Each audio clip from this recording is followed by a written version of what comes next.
Hi guys, so today let's talk about independent men and how modern women seem to be afraid of an independent male who chooses to go his own way and make autonomous decisions without the need for female validation.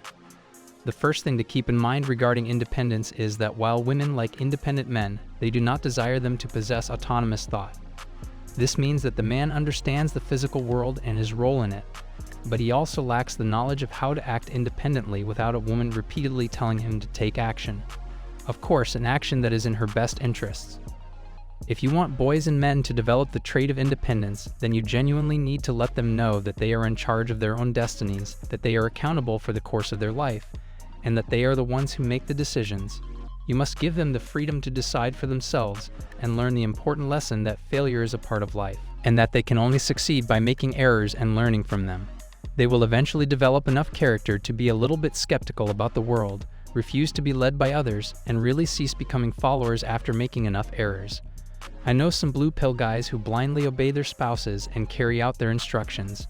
Many of these men are self-sufficient and capable of managing a job and other duties, but the woman they're with is controlling their hormones, which act as their brain's operating system. Therefore, you must optimize a man's operating system if you want to actually make him autonomous. Many people are fixated on technology and what it can really do, yet a man cannot become autonomous without the correct wiring and programming in his head. MGTOW, according to some, is a philosophy. In the present world, when life is easier than it has ever been, philosophy is probably just a fancy phrase for human programming or operating systems. The majority of individuals are trained or conditioned to handle just minor amounts of stress and to be self-sufficient. You must subject boys and men to painful experiences, challenges, and difficult situations if you want them to be self-sufficient in a world devoid of safe havens. I'm not only referring to book smarts when I say that being independent involves having the capacity to think swiftly and on your feet. I'm referring to activities as basic as lighting a fire. Maybe take a youngster camping in the woods and ask him to light a fire by giving him an axe and some matches. Don't assist him. Instead, let him use his own initiative to devise a fire-starting strategy. Help him to approach problem-solving in life creatively. Since there are so many issues unique to males for which there isn't a one-size-fits-all answer, it is crucial to teach young men how to consider several options. But it's also important to teach the young man how to come up with a personal solution that will be the most effective for him to use. Being independent involves making professional decisions. At that stage, when they are just 16 or 17, most adolescents must take a significant decision even if they're unsure about what to do with their lives. Even if they are talented at it, forcing your child to study something they detest is a certain method to ensure that they land a fantastic career and become financially independent. But are they actually self-sufficient? You are the one who decided on that course of action for them. Nonetheless, if they decide to follow their own path, one that leads to a prosperous future, then they can be considered independent.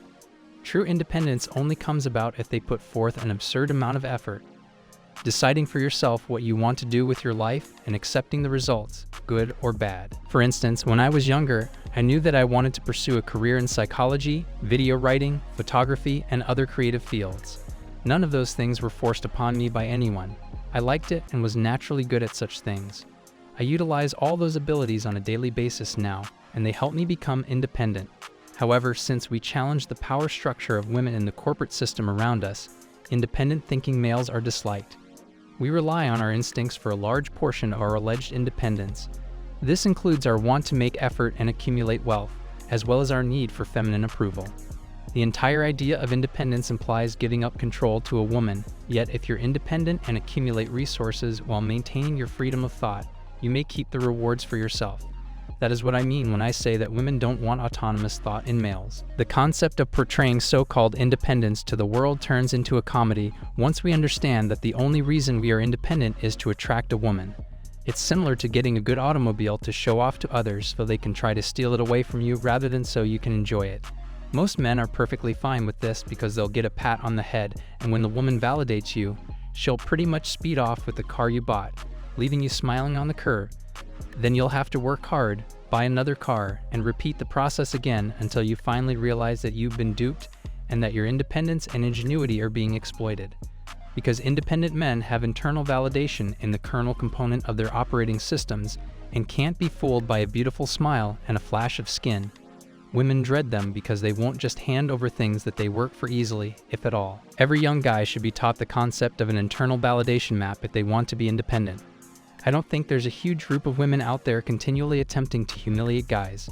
I think everything works on an instinctive level. There is no female hidden group instructing women to maintain using derogatory language because else males would start to think for themselves.